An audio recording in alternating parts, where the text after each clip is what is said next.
In the middle of the Indian Ocean, there is an island that appears on maps, but you cannot go there. Its name is North Sentinel Island. The Indian government has drawn a 5-kilometer exclusion zone around it. Entering is forbidden. Approaching is forbidden. Even photographing it is restricted. Why? Because the people who live on this island want nothing to do with the outside world, and they make that very clear, with bows, arrows, and spears.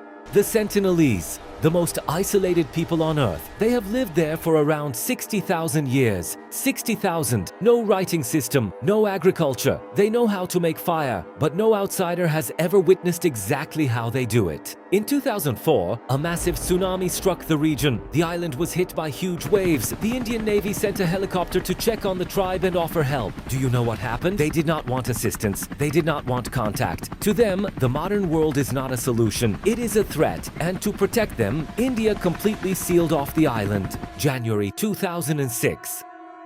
Two fishermen, Sundar Raj and Pandit, had been drinking while at sea. Their boat drifted off course during the night. Eventually, it washed onto the shores of North Sentinel Island.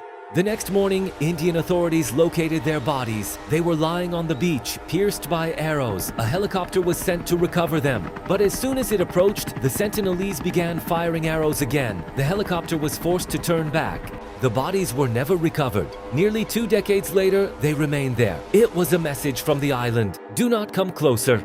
November 2018, a 26-year-old American missionary named John Allen Chau believed he had a mission. In his journal, he wrote, "God has called me to this island." He paid local fishermen to secretly take him near the shore. On the first day, the Sentinelese fired arrows. He retreated. On the second day, he returned. This time, an arrow struck his leg. Most people would have stopped. He did not. On the third day, he went back once more. The fishermen watched from a distance. They later reported seeing the Sentinelese drag his body across the beach. Then came silence. His body was never recovered. Indian authorities decided it was too dangerous to attempt a rescue. His family asked that no further effort be made, and so John Allen Chau remains on the island, exactly where he wanted to be. So why? Why does the world leave them alone? There are 2 major reasons. The first is disease. For them, we can be deadly. The common flu, a cold, measles. Measles.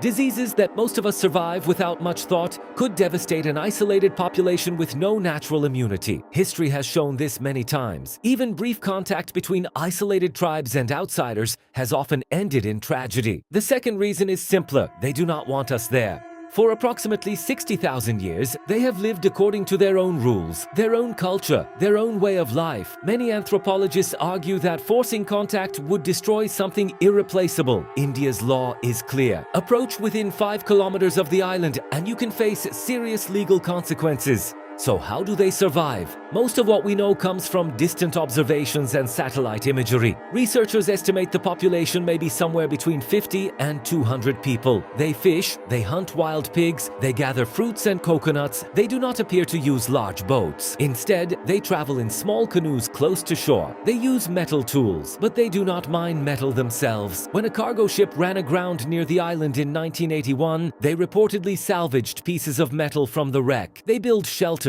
They maintain fires. They speak a language that nobody outside the island understands. Not even neighboring tribes can reliably communicate with them. For around 60,000 years, they have remained there. When the pyramids were built, they were there. When empires rose and fell, they were there. When humans landed on the moon, they were there. And while the world raced into the age of the internet, they were still crafting arrows. North Sentinel Island reminds us of one thing. Not every mystery needs to be solved. Some places are meant to remain untouched, and perhaps North Sentinel is one of them. If you enjoyed this documentary, don't forget to like the video, subscribe to Last Trace, and turn on notifications for more forbidden places and unsolved mysteries. See you in the next mystery.